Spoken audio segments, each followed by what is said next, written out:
Où pourrais-je commencer? Que devrais-je vous transmettre? Avec tout ce que j'ai vu, tout ce que j'ai entendu et tout ce que j'ai ressenti au sujet de la planète, du destin et de mes compagnons. Je vais tâcher de tout vous résumer. Midgar, la cité Mako. Cette ville géante était dominée par la compagnie Shinra, qui gaspillait le sang de la planète, la rivière de la vie, en la puisant pour la transformer en énergie Mako.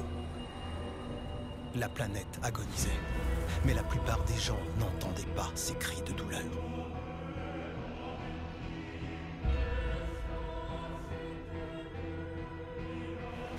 Malgré tout, certains se levèrent pour protéger la planète. Des rebelles anti-Shinra, Avalanche.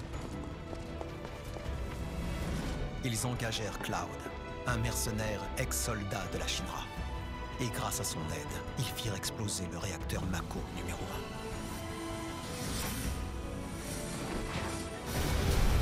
1. Dans le secteur 8, en proie aux répercussions de l'explosion, Cloud rencontra la fleuriste Aeris. Celle-ci lui offrit une belle fleur jaune. Une fleur qui symbolise les retrouvailles. Après ça, les rouages du destin se mirent en marche. Les rebelles d'Avalanche, forts de leur première victoire, planifièrent l'explosion du réacteur numéro 5. Malheureusement pour eux, ils n'étaient que des jouets entre les mains de la Shinra. La compagnie déforma les faits pour mettre le peuple de son côté. Elle alla même jusqu'à faire chuter le plateau numéro 7, causant une catastrophe sans précédent qu'elle mit sur le dos d'Avalanche. Alors que les rebelles étaient désespérés, meurtris par la perte de précieux alliés, Aeris passa un accord avec la Shinra, acceptant de se laisser capturer. Car en fait, elle était la dernière survivante des Cetra, le peuple pionnier de notre planète. La Shinra voulait trouver la terre promise, le paradis mythique évoqué dans les légendes Cetra. Et pour cela, elle avait besoin de l'aide d'Aeris. Pour sauver leur ami, Cloud et ses compagnons s'infiltrèrent sans tarder dans la tour Shinra. J'y étais moi-même prisonnier en tant que cobaye, mais je me joignis à eux. Et ensemble, nous parvînmes à libérer Aeris.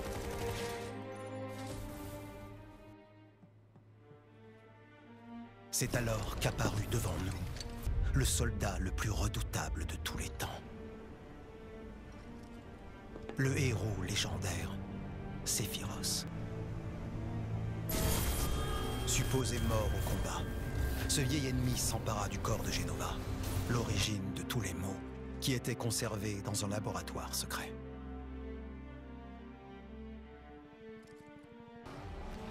Nous nous échappâmes de la tour Shinra, combattîmes sur l'autoroute et réussîmes à semer nos poursuivants.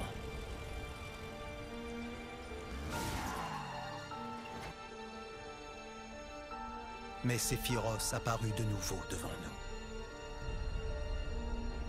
nous. Soudain, des cris assourdissants retentirent alentour, et les fileurs, les gardiens du destin, recouvrirent tout Midgar.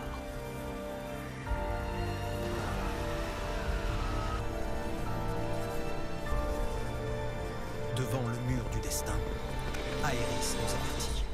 C'était là que tout allait se jouer. Nous découvrîmes que le chemin parcouru jusqu'alors était celui que les fileurs voulaient nous faire suivre.